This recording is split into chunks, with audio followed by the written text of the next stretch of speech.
great rabbis of yesteryear were on the 26th of Kislev, Chaf Vav Kislev, marks the Hilula of a really great Syrian rabbi. His name was Chacham Shaul Kassin Z'tl Tzadik Livracha. Now, he was born in English in 1864 and passed away in 1916. He would have been approximately 52 years of age at the time he passed away. He was a really great rabbi. In fact, came from very great rabbinic auspices.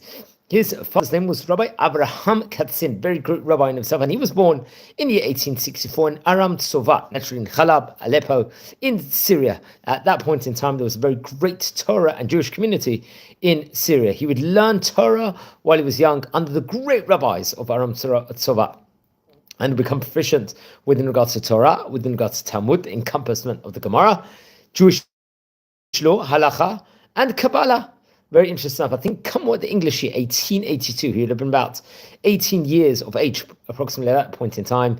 He got married to his wife, Rabbanit Alton. She actually happened to come from great rabbinic auspices herself. Her father was Rabbi Mordechai Etzia, a very great rabbi we've spoken about on various occasions before. In fact, I think we covered a video on the great Chacham. He was born himself in the year 1898 and passed away in 1978. He was one of the great rabbis, let's just say, of his point in time in Syria, and very, very famous. And I would recommend everyone to watch over that video if we had done that at some specific stage. So that was in 1888. I think there was a lot of troubleships, I think, about that point in time and difficulty in Syria. I think come what the year 1891, he would be at that stage in time approximately 27 years of age. He would go with his wife to the land of Israel at that stage in time and will settle in Hebron, Hebron being one of the 4 holy cities of Israel, along with Tiberias, Tzfat, and Jerusalem, respectively. So really great that he came at that point in time.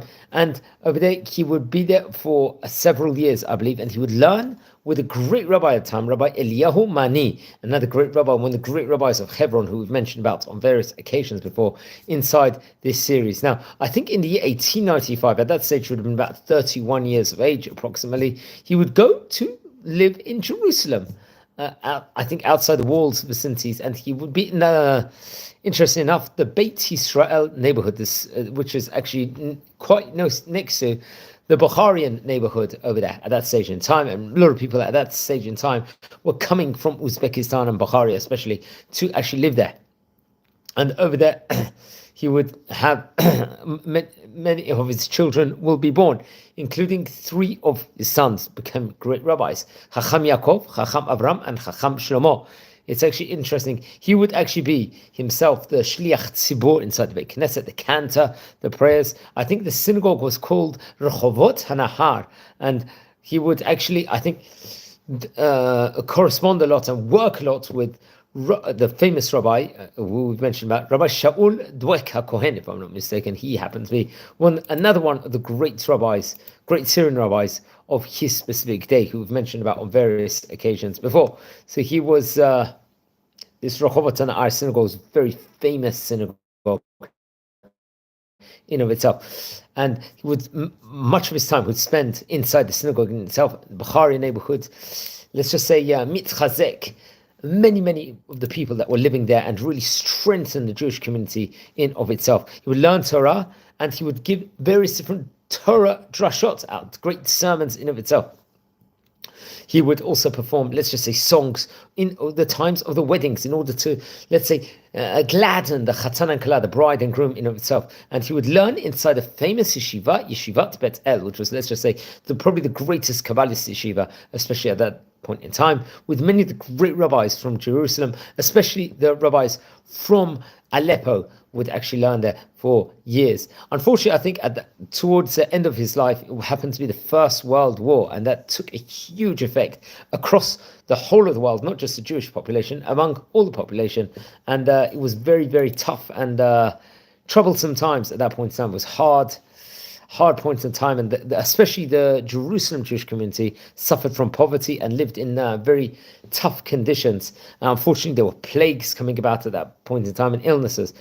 This also affected, reported over, Chacham Shaul Kassin, and he felt weak, and ill because of this, and he passed away, I believe, in English year 1916 on 26th of Kislev, and which was we're talking about from the time of recording. This would have been 108 years ago from the time of recording.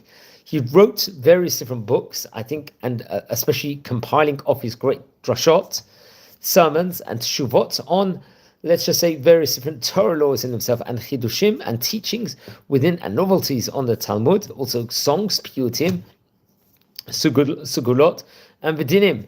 I think many of his books are found in a manuscript form in the Kalilat Shaul, if I'm not mistaken, and various of his gatherings of dinim, Torah law in itself, came out, I think, inside the book, the Pri Tzadik, if I'm not mistaken, which was printed in, I think there was a part of the Nitzitzei Ha'or, if I'm not mistaken. This was a great thing. So the volume of Pri Tzadik, other works of his included Nitzitzot Ha'or, Divrei Shlomo, and they were all compiled, I think, these books by his son.